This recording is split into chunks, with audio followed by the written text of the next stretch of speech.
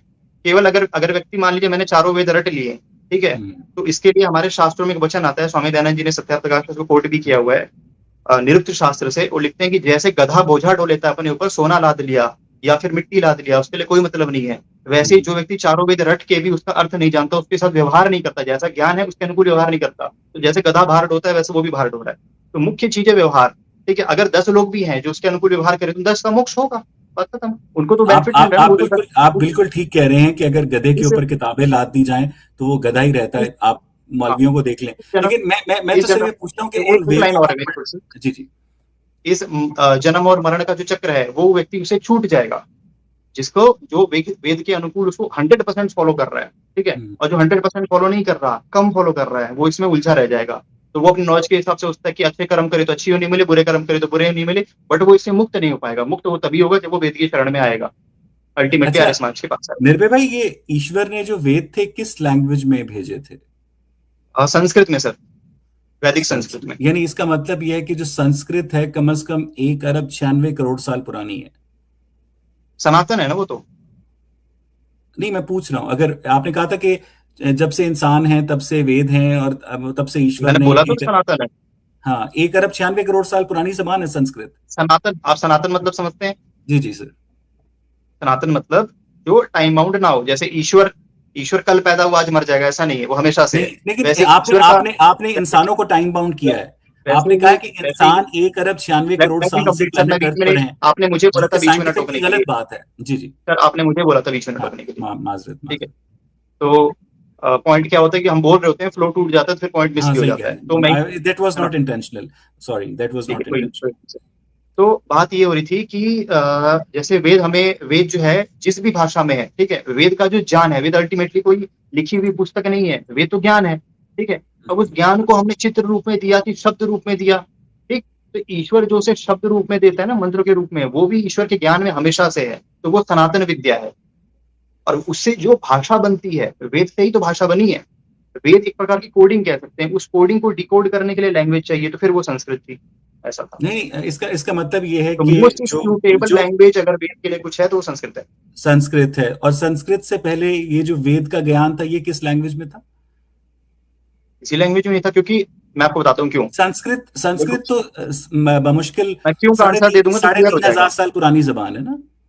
नहीं सर, ये जब से इंसान है, इंसानों को जब ईश्वर ने वेद दिए तभी उनको भाषा भी सिखाया, क्योंकि क्योंकि अच्छा अगर सर, मैंने वेद दे दिया, जैसे ये मैं ईश्वर हूँ। यूनिवर्सिटी में पढ़ाते हैं कि कॉग्निटिव रेवोल्यूशन तकरीबन 75,000 साल पहले शुरू हुआ सर है। एक बार बात पूरी हो जाए तो ठीक रहता है ना, जी मैं जी। बार बार वही बोल रहा हूँ, इंटरप्शन ठीक नहीं है। तो ईश्वर ने जब वेद दिए, तो वेद दे दिए और उसका मतलब नहीं समझाया, तो क्या मतलब, कोई वो वेस्ट हो गया है ना। तो हम्म, मतलब हम तब तक नहीं समझेंगे जब तक हमारे पास में भाषा का ज्ञान ना हो। तो ईश्वर ने ही उनको वेद दिए और ईश्वर ने उनको भाषा का ज्ञान भी कराया मनुष्यों को, तो वहां हम्म। से ही वो संस्कृत जो है वो हमेशा से ही है, बस तो ईश्वर उनको नॉलेज में इसका डाल देता है। मतलब ये है कि संस्कृत कम से कम 1 अरब 96 करोड़ साल पुरानी जबान है। तो सनातन है सर, वैदिक यानी संस्कृत सनातन जो जो है। लैंग्वेज है वो इटरनल है। जी जी। तो ये मतलब आप, बाकी जो लैंग्वेजेस हैं, बाकी जो लैंग्वेजेस हैं वो तो संस्कृत के आधार पे ही बनाई गई हैं, लेकिन जो वैदिक संस्कृत है वो तो सनातन है सर, तो मतलब उसको किसी को नहीं बदला। आपके ईश्वर जो हैं वो इस यूनिवर्स को बनाने से पहले संस्कृत बोलते थे? वो उन्हें क्या जरूरत है बोलने की। नहीं बोलते थे? मतलब उन्होंने वो संस्कृत तो क्यों चुनी? देखो, क्योंकि संस्कृत जो है वैसे तो सनातन है, ऐसा नहीं कि संस्कृत उन्होंने बनाया। संस्कृत जैसे ईश्वर परफेक्ट है वैसे उसका ज्ञान परफेक्ट है। तो परफेक्ट ज्ञान है क्या? वो परफेक्ट ज्ञान वेद है, वो परफेक्ट ज्ञान, परफेक्ट लैंग्वेज संस्कृत है। तो Sanskrit is the most perfect language to decode Vedas. नहीं नहीं, मैं तो ये पूछ रहा हूँ कि इस यूनिवर्स को बनाने से पहले आपका ईश्वर जो था वो संस्कृत में सोचता था और उसका नाम ईश्वर था। ईश्वर तो हमारे लिए ना, हम उसे शब्द रूप में, जैसे एग्जैक्टली मान लीजिए exactly. उसका वो मेरे खुद पास को किस भाषा नाम ना से, हो, आप सही कह रहे अगर हैं, आप मेरे बिल्कुल पास मेरे पास भाषा ना हो तो फिर मैं उसे कैसे बोलूंगा? ठीक है। सही कह पर रहे हैं। ईश्वर को अपने आप को बोलने के लिए किसी भाषा आदि की जरूरत ही नहीं है। जरूरत ही नहीं है। तो नहीं, मैं हम्म। मैं तो ये पूछ रहा हूँ कि इस क्योंकि यूनिवर्स को भाषा जो बनाने, होती है ना वो कम्युनिकेट करने के लिए अब होती अब है। मैं अब आपसे अब कम्युनिकेट करूंगा ना तब चाहिए। तो जब ये यूनिवर्स नहीं बना था तो ईश्वर खुद को किस नाम से जानता था? अरे ईश्वर खुद से क्यों कम्युनिकेट करेगा? मैंने नहीं बताया तो, मैं आपसे मतलब कम्युनिकेट आप कर रहा इसका हूँ तब इसका चाहिए ना मतलब ये है लैंग्वेज। कि ईश्वर का नाम ईश्वर किसने रखा है? ईश्वर हमारे लिए ईश्वर है। ईश्वर ईश्वर के लिए क्या है? जैसे समझना, आम आम के लिए क्या है? आम आम के लिए क्या है? कुछ नहीं है। मेरे लिए हमने आम एक मीठा हमने फल हमने है, उस फल को पीले आम कलर का का नाम है। दिया है। आपका जो हाँ? ईश्वर है इस यूनिवर्स को बनाने से पहले वो क्या, वो जब सोचता था कि मैं कौन हूं तो वो खुद को किस नाम से जानता था? यही तो गलत बात है। ये कहना कि ईश्वर सोचता था कि मैं कौन हूं, ये गलत। ईश्वर जानता है कि मैं ईश्वर हूं। अच्छा, वो उसने अपने आप को यूनिवर्स बनाने से पहले ईश्वर का नाम दे रखा था संस्कृत में। वो तो वेद में है ना। वेद हमारे लिए है, ईश्वर के लिए खुद के लिए क्या करेगा नहीं वेद नहीं, उसका? इस यूनिवर्स को बनाने से पहले आपके ईश्वर का नाम क्या था? ईश्वर का एक सनातन नाम है, वो है ओम। ओम, आई सी। यानी इस यूनिवर्स को बनाने से पहले इससे आपके, पहले भी यूनिवर्स था सर, ऐसा नहीं अच्छा कि पहला यूनिवर्स है। नहीं, मैं सिर्फ इस यूनिवर्स की बात कर रहा हूं। इस हाँ। यूनिवर्स को बनाने से पहले आपके ईश्वर का नाम ओम था। इसके बनाने से पहले नहीं, ईश्वर का जो ओम नाम है ना वो सनातन है, वो अभी भी है। इसके इस अभी सृष्टि भी के है। पहले भी था, उसकी सृष्टि उसकी सृष्टि तो हमेशा से, उसका सनातन तो नाम, मुख्य उन्होंने नाम ये ओम है। नया नाम, ओम से नया नाम ईश्वर कब रखा? ईश्वर कोई नाम ऐसे डायरेक्टली नहीं है, ये तो गुणवाचक है। जैसे मैं आपको बताता हूँ, जैसे मान लीजिए कि अवैस इकबाल साहब डॉक्टर है तो मैं बोलूंगा डॉक्टर साहब। ठीक है। या आपके जो बेटे होंगे, बच्चे होंगे, वो आपको वालिद या कुछ ऐसे कुछ बोलेंगे। ठीक है। तो आपका पर्सनल एक नाम होगा अवैस इकबाल। ठीक है। उसके अलावा आपको कोई चाचा जी, फूफा जी, पिताजी, डॉक्टर जी, डॉक्टर साहब, या कुछ वैसे बोल रहा है। ठीक है। तो ये अलग अलग, तो ये आपको किसी ने फूफा जी बोला है, मास्टर जी बोला, डॉक्टर जी बोला, या आपकी किसी ने किसी क्वालिटी के बेसिस से बोला ना कि हाँ क्योंकि ये डॉक्टर है तो इसलिए हमने इनको बोला। वैसे ही ईश्वर शब्द का मतलब होता है ऐश्वर्यवान। ठीक है। तो क्योंकि ईश्वर ऐश्वर्यवान है इसीलिए एक गुणवाचक नाम है ईश्वर। ठीक है। परमेश्वर भी उसी का नाम है, परम ऐश्वर्यवान है, उससे अधिक ऐश्वर्यवान कोई नहीं है। ठीक है। ब्रह्मा अर्थात सबसे बड़ा व्यापक। ठीक है। निराकार अर्थात उसको कोई आकार नहीं। ये सारे क्वालिटी वाले, बेस क्वालिटी। तो गुण कर्म स्वभाव, इन तीन आधार पे ईश्वर के अलग अलग नाम है। ओम जो नाम है ये उसका सबसे मुख्य नाम है। इसका भी एक तो, अपना अर्थ होता है, ओम तो का अर्थ ये होता है रक्षा करने वाला। साइंटिस्ट निर्भय भाई गलत कहते हैं कि इंसानों ने सिर्फ कॉग्निटिव रेवोल्यूशन के नतीजे में 75,000 ईयर्स पहले बोलना शुरू किया? सर हम इवोल्यूशन को नहीं मानते। आप एवोल्यूशन को नहीं मानते, तो फिर पहला जी इंसान कैसे बना? सर, जैसे अमीबा था ना, अमीबा कैसे बना था कि कुछ परमाणु जो थे आपस में जोड़ करके बन गए, है ना? हम्म, वैसे ही जैसे इतना साइज बन सकता है वैसे इतना साइज भी बन सकता है। तो कैसे बना? ईश्वर ने ईश्वर ने एक मतलब, आर्टिफिशियल, ईश्वर ने जितनी रिक्वायर्ड मटेरियल थे इस पृथ्वी के ऊपर उसको कलेक्ट किया। कलेक्ट करके एक आर्टिफिशियल गर्भ बनाया, उस गर्भ के अंदर ह्यूमन बॉडी को क्रिएट किया कैसे? अपने सामर्थ्य से। नहीं मतलब उन्होंने कौन से रॉ मटेरियल्स इकट्ठे किए, मतलब कहीं से मट्टी जो ली? भी रिक्वायर्ड है, जो भी टिश्यूज क्या वगैरह, जो मतलब भी डीएनए आपके इंटरप्रेटर जो ईश्वर उन्होंने ने बनाया। ज्ञान नहीं दिया कि मैंने इंसानी शरीर को कैसे बनाया? इससे क्या फर्क पड़ता है? क्योंकि इससे फर्क पड़ता है ना, क्योंकि अगर आपका बताइए। ईश्वर एक्चुअलिटी में एग्जिस्ट करता होता तो वो आपको ये हम्म। ज्ञान देता कि उसने आपके शरीर को कैसे बनाया है। क्योंकि ये एक माइथोलॉजी है इसलिए आपके पास इस सवाल का आंसर नहीं देखिए है, इसलिए वैसे आप कहते हैं इससे क्या आज, फर्क पड़ता है। अब आपने आपने ये बोला ना कि आपके पास आंसर नहीं है। ठीक है। हम्म 50 तरह के सवाल पूछूंगा, यहीं अटक जाओगे, कुछ बोल नहीं पाओगे। क्योंकि ठीक मेरे है। पास ईश्वर फिर की आप हरकत गाइडेंस मत नहीं करो। है। एक मेरे बात, पास दूसरी ईश्वर की बात, गाइडेंस नहीं है। नास्तिकवाद पे ही पूछूंगा। मेरे पास नास्तिकवाद पे ईश्वर की पूछना गाइडेंस स्टार्ट नहीं दूंगा। है। मेरे पास नास्तिक, ईश्वर की गाइडेंस नहीं है। अरे सर रिपीट मत मेरे करो, मैं पास सुन चुका हूँ ईश्वर आपकी की बात। गाइडेंस नहीं है। रिपीट मत करो, सुन चुका हूँ आपकी बात।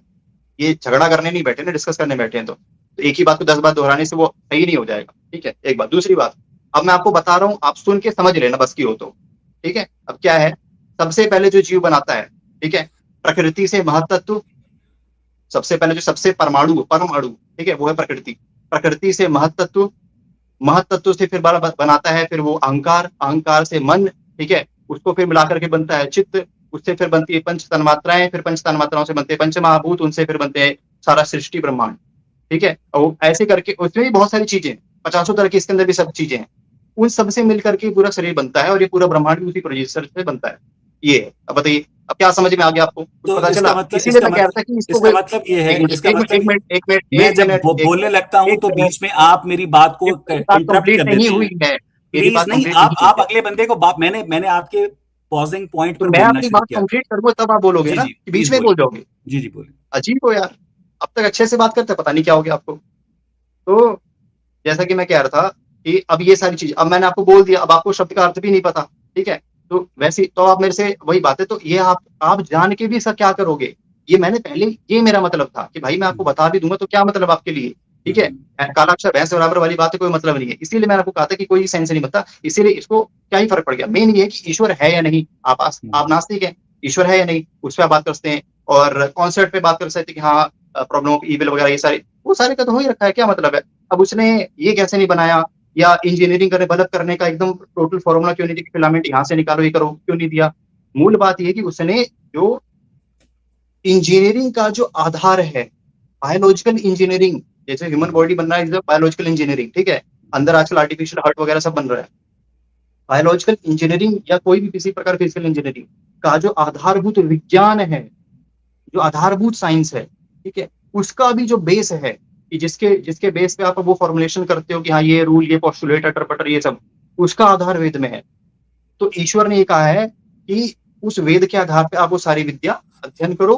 समाधिस्थ योगी सब जानता है, जो समाधिस्थ योगी होता है ना, वो उस वेद के आधार पर उसको खोल करके एक एक चीजें भी चेकआउट कर सकता है कि हाँ ऐसे बना, ऐसे बना, ऐसे बना, ये ऐसे बनेगा, ऐसे बनेगा। हमारे पूर्व काल में विमान हुआ करते थे, जो रामायण महाभारत काल के अंदर विमान हुआ करते थे, जो कि एंटी ग्रेविटी हुआ करते थे, बहुत सारी चीजें, तो वो सब भी बनाया ही है ना, आखिरकार इंजीनियरिंग की ही है ना, तो वो सब कैसे किया है?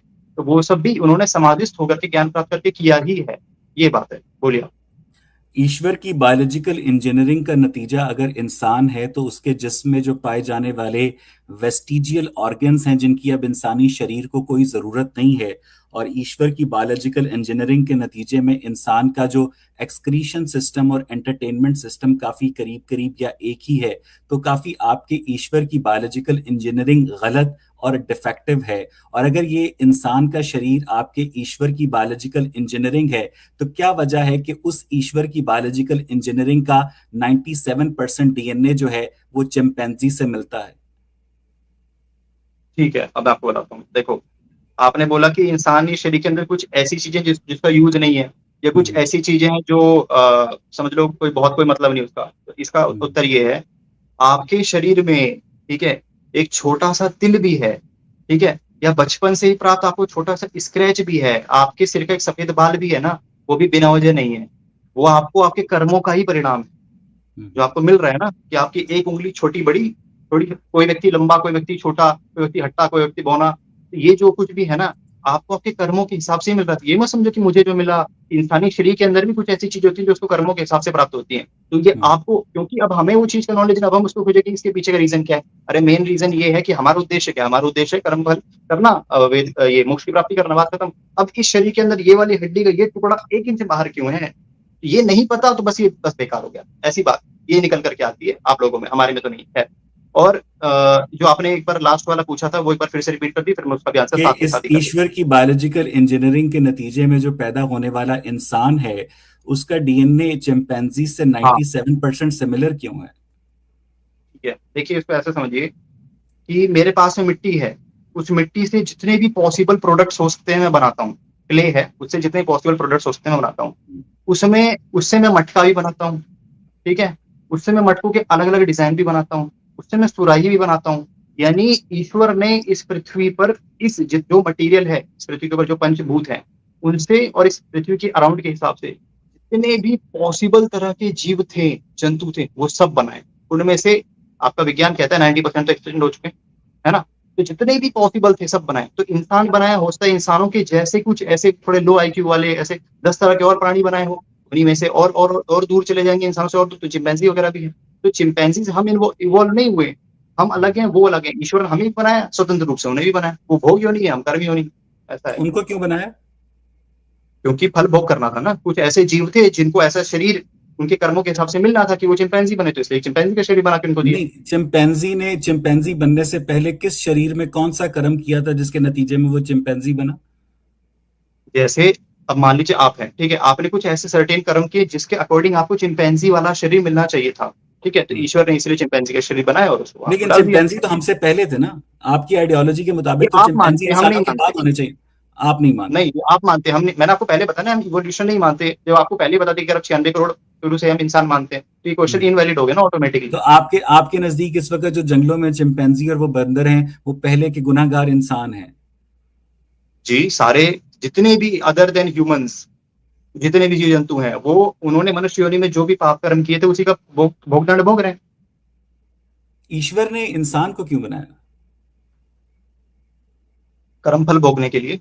हाँ, जीव को नहीं बनाया, इसको मिस समझ लेते हैं, गलत समझ लेते हैं कई लोग। जैसे जो जीवात्मा है, जो कर्म कर रहा है और फल भोग रहा है और वो मोक्ष भी प्राप्त कर रहा है, ये जीवात्मा सनातन है। जैसे ईश्वर हमेशा से, वैसे ही जीवात्मा भी हमेशा से। ईश्वर ने जीवात्मा को नहीं बनाया, नहीं, ये तो हमेशा से। अगर अगर ईश्वर इंसान को ना बनाता तो क्या हम्म, हर्ज होता कायनात का?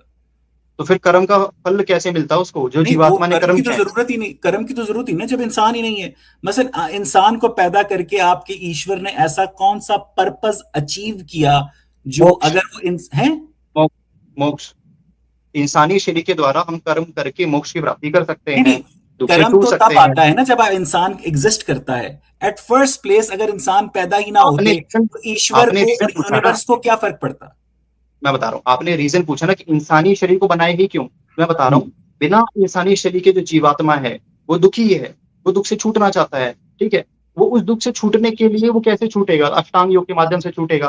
तो इसी, और वो अष्टांग योग का पालन कब कर पाएगा? जब उसके पास में मनुष्य शरीर होगा। इसीलिए वो जीव डिमांड करता है कि हाँ, मुझे दुख से छूटना है। अल्टीमेटली वो साधन मांग रहा है कि जिससे मैं दुख से छूट सकूं। ये शरीर वो साधन है जिससे वो दुख से छूट सके और मोक्ष की प्राप्ति कर सके। तो इस वक्त सिंपल। दुनिया के तमाम चिंपैंजी और बंदर इंसान बनना चाहते हैं।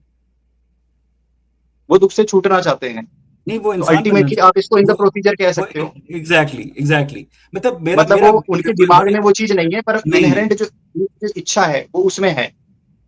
तो अगर आपका ईश्वर इंसानों को ना बनाता तो क्या नुकसान होता कायनात का? तो जीव जो है वो दुख में ही रह जाते हैं ना। कौन से जीव? जो जीवात्मा है, अंदर जो सोल होता है, हर जीव, नहीं, हर नहीं, व्यक्ति के अंदर, सोल तो इंसान बनने के बाद आया ना उसमें। वो सोल उससे अलग भी तो सनातन था ना, वही तो मैं कह रहा हूँ। यानी आपकी पैदाइश से पहले आपका सोल भी था? अरे मैं ही तो सोल हूँ, ये तो मेरा शरीर है ना, ये तो आवरण है। तो आप पिछले जन्म में क्या थे? मैं रहूंगा कुछ भी। तो अगर आपको नहीं याद तो उस जन्म में आप कुछ भी रहेंगे तो उसका आपको आज क्या असर पड़ता है? मेरे पास बुद्धि है, मेरे पास नॉलेज है, मुझे पता है ना कि अलग अलग जो व्यक्ति, अगर मैं, मुझे ये मिला है तो मुझे कर्म के फल स्वरूप मिला है, ठीक है, मेरे पास ये ज्ञान है, इसीलिए मुझे पता है कि, और मुझे वैसे वैसे भी इनहेरेंटली मुझे जो है, मुझे पता है कि मेरी जो स्वाभाविक इच्छा है दुख से छूटने की इच्छा है। तो मैं वेद आदि जो मेरा अध्ययन चल रहा है उस क्रम में, उसका मेरा पर्पज ये कि मैं दुख से छूट करके मोक्ष पास करूं। इसीलिए मेरे तो पास शरीर, इसका इसलिए मैं मतलब यह हस्ती है हूँ कि कि मेरे पास शरीर। इस वक्त दुनिया में जितने इंसान हैं उन्होंने पिछले जन्म में अच्छे कर्म किए थे जिसके नतीजे में आज वो इंसान है। तो वो उन्होंने बिल्कुल अच्छे कर्म एज अ जानवर किए थे? नहीं, उसके पहले जो उन्होंने मनुष्य रूप में किए थे वो। नहीं, नहीं, वो इससे पहले आज जो दुनिया में जितने भी इंसान हैं उनकी रूहों ने पिछले जीव में अच्छे कर्म किए थे। इसमें वो दो रूहें बातें होती हैं। Late me complete. उनकी रूहें पिछले जन्म में किस शरीर में थी और किस शरीर में उन्होंने अच्छे कर्म किए थे? ठीक है, मैं आपको देखो, इसमें ऐसा है कि मैं मनुष्य हूँ, मैंने बहुत अच्छे कर्म किए, हो सकता है मरने के बाद मेरा दोबारा किसी अन्य मनुष्य शरीर में मेरा जन्म हो जाए। एक बात। दूसरी बात, तो ये मैंने जस्टिस तो उतने ना अच्छे हुआ? कर्म। ये जस्टिस तो ना हुआ? क्यों? मेरे कर्म अच्छे हैं। नहीं, आपने कहा कि क्या अच्छे दिक्कत? कर्म के बावजूद भी मेरा जन्म ऐसे शरीर में हो सकता है जो अच्छा ना हो। अरे मनुष्य शरीर तो अच्छा है ना, मैंने बोला ना मनुष्य शरीर नहीं, में नहीं, हुआ। मैंने आपसे ये पूछा है कि इस वक्त दुनिया में जितने भी इंसान हैं ये पिछले जन्म में किस जानवर के शरीर में थे और कौन से मैं जानवर वही के तो तौर बता पर रहा वो हूँ। अच्छे काम करते थे कि उनके मैंने वही तो ईश्वर ने खुश होकर उन्हें मैंने इंसान बना सर, दिया? मैंने आपकी बात सुनी, मैंने आपकी बात हम्म, सुनी, जब मैं आंसर दे रहा था तो मैंने बोला कि इसमें दो बातें हैं। पहली बात ये, उसी पे आपने टोक दिया, पूरा नहीं सुना, फिर आप समझ नहीं पाते। एक पूरा सुनना चाहिए, तब समझता है व्यक्ति। अब देखिए क्या है, जैसा कि मैंने बताया, एक कंडीशन तो ये होगी कि मैं इंसान हूँ, मेरे अच्छे कर्म थे, अगला जन्म डायरेक्ट मुझे मनुष्य का ही मिल गया। बल्कि ये हो सकता है कि इस जन्म में मैं गरीब पैदा हूँ, अगले जन्म में मेरे बहुत अच्छे कर्म हो तो मैं अमीर के घर में पैदा हो गया। किसी महात्मा सन्यासी साधु साधमा की जिनको कृपा प्राप्त हो ऐसे लोगों के घर में पैदा हो गया हूँ, ये भी हो सकता है। ठीक है, एक पॉइंट। दूसरी बात, मेरे कर्म खराब थे, ठीक है, इसमें दो होती हैं, गुण और कर्म। गुण और कर्म के हिसाब से मिलता है। गुण अर्थात हमारी प्रवृत्ति कैसी, और बाकी जो हमारे कर्म हो गए। अब मेरे कर्म खराब थे तो मैं किसी अन्य किसी पशु इत्यादि की योनि में गया, वहां जितने जैसे जैसे मुझे दुख मिलते जाएंगे, तो दुख मिलने से जो मेरे पाप हैं वो कब घटते जाएंगे, घटते जाएंगे, घटते जाएंगे। और जब मेरे पाप जो है वो घट के लगभग लगभग मतलब समझो पुण्य के बराबर हो जाएंगे, तब फिर मुझे, या पुण्य थोड़ा सा अधिक हो जाए, तब फिर मुझे जो है मनुष्य की योनि मिल जाएगी। तो मनुष्य की योनि फिर मुझे किस आधार पर मिलेगी, वो मैं बता रहा हूँ। जो मेरे गुण रहेंगे, जो मेरी प्रवृत्ति रहेगी, ठीक है, सत्व रजस तमस, उस आधार पे जैसी मेरी सात्विक तामसिक राजसिक प्रवृत्ति रहेगी, या इन तीनों के आपस में मिश्रित प्रवृत्ति रहेगी, उसके अनुकूल मुझे जो है मिल जाएगा। तो यानी ये पॉसिबल है कि आप पिछले जन्म में एक काला सांप थे, आप एक खेत में दाखिल हुए और एक किसान ने आपके सर पे डंडा मारा और आप मर गए, और ईश्वर ने आपके जो दर्द है उसकी वजह से आपको ये निर्भय बना दिया अगले जन्म में। दर्द की वजह से नहीं, जो मेरे पाप का जो फल मिलना था वो जब मुझे मिला, तो उस मिलने के बाद जब मेरे पाप कर्म नष्ट हो गए, कट गए, ठीक है, क्योंकि जो उसका हिसाब किताब होना था हो गया। जैसे कैदी को जेल में डाला, उसकी सजा पूरी होगी तो बाहर निकाल देते हैं ना, उसी प्रकार से जब जो मेरा पूरा होना था वो मेरा हो गया, तो फिर मेरे को वापस से मनुष्य डाल दिया। तो जैसी मेरी प्रवृत्ति थी, तो अगर जैसे जानवरों मेरी में राजसिक प्रवृत्ति थी, तो मुझे उसी प्रकार के कुल और वैसी की उसमें डाल दिया कि हाँ राजसिक प्रवृत्ति वाले हैं, इसके कर्मानुकूल गुणानुकूल है, तो वैसे कुल में डाल दिया, वैसे कुल में उत्पन्न हो गया। तो अगर जानवरों में सेंस ऑफ मोरालिटी होती है, क्योंकि पिछले जन्म में वो कितने भी उन्होंने दुख सहे होंगे, तो अगर जानवरों में सेंस ऑफ मोरालिटी होती है तो फिर वो आपकी शेर और हिरण की मिसाल तो गलत हो गई ना। क्यों? क्योंकि जानवरों में तो सेंस ऑफ मोरालिटी होती है, उसको तो पता है ठीक है, कि मैं बताता हूँ, ईश्वर। एग्जैक्टली। मैं इसका आंसर देता हूँ। देखिए, सर। वो जो हिरण को मार के खाया ना शेर ने, ईश्वर ने उस हिरण को डाला ही इसीलिए था क्योंकि उसने, हो सकता है कि जैसे आप अगर फॉर एग्जाम्पल ले रहा हूँ कि मान लो कोई व्यक्ति जो नॉनवेज खाता है तो बहुत चिकन मटन फाड़ फाड़ के खाए, तो अब उसको भी दुख मिलेगा। ईश्वर ने उसको डाल दिया कि ले भाई तू हिरण बन, अब तूने तो उसकी टांग फाड़ी थी, अब देख तेरा क्या क्या वो फाड़ के खाएगा। उसको अलग अलग योनि में डालता रहेगा। वो जो हिरण ने जो उसका शिकार हुआ ना हिरण का, वो अपने कर्मों का ही दुख भोग रहा है। तो जैसे जैसे वो उसका दुख भोगता जाएगा, उसके पाप नष्ट होते जाएंगे, कटते जाएंगे। मान लो अपने जीवन में 3,000 5,000 मुर्गे खाए, तो सोच लो फिर कितना भयानक फिर वो मिलेगा। जितने को उसको तकलीफ दिया है, वैसे कट पिट के फड़ फुड़ के कहीं ना कहीं किसी न किसी जानवर से नोचाए चौथाए ऐसे पड़े रहेंगे, तो बहुत बुरा वो होगा। तो तो ये इस सब जो जीवन उसको में प्राप्त हो रहा है ना, वो कर्मों का ही फल है। तो इस जीवन में गोश्त नहीं खाना चाहिए। क्यों खाएंगे? नहीं खाना चाहिए। नहीं, आप नहीं खाते। मैं नहीं खाता हूँ। तो वो आमिर खान ने अपनी फिल्म दंगल में अपनी बेटियों को पहलवान बनाने के लिए, प्रोटीन देने के लिए गोश्त क्यों खिलाया था। उसकी मर्जी, गलत किया ना उसने। वो खिला दे तो वो क्या हमारा आइडल है क्या कि वो सही हो जाएगा? सही सही सही। अच्छा, वो जो हिरन था जिसको शेर ने शिकार किया वैसे था, एग्जाम्पल वो आपने बड़ा नहीं, सही एग्जैक्टली से निकाला आपने। ये बताइएगा, वो जो हिरन था उसको आपने कहा कि उसको उसके बुरे कर्मों की वजह से हिरन बनाया गया, वो उससे पहले हिरन को याद था कि मैं पिछले जन्म में क्या था। अगर नहीं याद था तो फिर तो नहीं कोई सजा ना हुई ना। नहीं, देखो, हमारे जो ये जो कर्मफल व्यवस्था है, इसके अंदर मेन ये नहीं कि मुझे याद रहे कि मैंने ये किया। मेन ये कि जो आपको दुख प्राप्त होने चाहिए थे वो आपको दुख प्राप्त हुए। अब इस दुख प्राप्त होने से क्या होता है, मैं आपको बताता हूँ इससे क्या होता है। व्यक्ति या कोई भी जीव जंतु जो होता है, ठीक है, उसकी इच्छा होती है, जो अंदर जीवात्मा होती है शरीर के अंदर, चाहे किसी का भी शरीर, चाहे जानवर का चाहे मनुष्य का, उसकी इच्छा होती है दुख से छूटना। लेकिन जब उसको बार बार बार बार जब उसको दुख मिलता है, ठीक है, तो वहां पे वो पूरा होता है। ठीक है, जैसे फॉर एग्जाम्पल किसी महिला के साथ में कुछ गलत काम कर दिया, तो उसको भी तो नहीं पता ना कि मेरे साथ क्यों कर दिया भाई, मैं तो आराम से जा रही थी, दूसरे लोगों की अविद्या के कारण मेरे को फल भोगना पड़ा। ठीक है, तो उसने जो अपना दुख भोग लिया। वैसे ही क्या है कि जो हिरण है, उसको उसका दुख जो मिलना था वो मिल गया, वो इंपॉर्टेंट है। मेन ये कि जब दुख से छूटने की प्रवृत्ति, तो उसकी प्रवृत्ति बदलेगी। जो उसकी प्रवृत्ति थी ना दूसरों को दुख देने की, तो जीवात्मा के संस्कार बनते हैं। उसको याद तो नहीं रहता, लेकिन संस्कार बनते हैं। उसके संस्कार एक शब्द होता है, उसमें क्या होता है, जो रिपीटेड एक्शन हम करते रहते हैं, वैसे हमारे गुण बनते हैं, जैसे गुण बनते हैं वैसे संस्कार बनते हैं। तो जो हमारे संस्कारों के अंदर ये चीज आती है कि भाई बार बार बार बार जिनमें दुख प्राप्त होते हैं अलग अलग योनियों भोग भोग करके, भले ही मेमोरी ना हो लेकिन संस्कार वो रहते हैं। उन संस्कारों की वजह से हमारी प्रवृत्ति में परिवर्तन आता है। तो जो हमें बहुत मजा आता है ना दूसरों को दुख देने में, वो फिर धीरे धीरे घटता है, क्योंकि हमारे संस्कार बने कि नहीं भैया मैं तो बहुत दुख नहीं चाहिए बिल्कुल ना, वो ऑटोमेटिक अच्छा, बनता है। फिर वो फिर आखिरी दूसरों आखिरी को बुला के क्वेश्चन समझता करना है। चाहूंगा। मैं आपकी आपका जो फ्लो है और आपका जो कॉन्फिडेंस है, मैं उसकी ऊपर आपको बहुत शाबाश देता हूँ। बहुत अच्छे से आपने अपना मुकदमा पेश किया। मैं एक सवाल करना थैंक यू सर। चाहता हूँ कि इस जीवन में इंसान के साथ जो कुछ अच्छा होता है वो उसके पिछले जन्मों के कर्मों की इनाम होता है, करेक्ट। इसमें सारा कुछ तो नहीं होता। दो चीजें होती है, एक होता है कर्मों का फल, एक होता है कर्मों का परिणाम। दो कॉन्सेप्ट होते हैं। अब जो कर्मों का फल है केवल और केवल ईश्वर ही देता है। वो तीन तरीके से देता है, जाति, आयु, भोग। मतलब जाति अर्थात आपको मनुष्य योनि मिलेगा कि कोई पशु पक्षी कीड़े में पड़े, वो होगी जाति आपकी, ठीक है।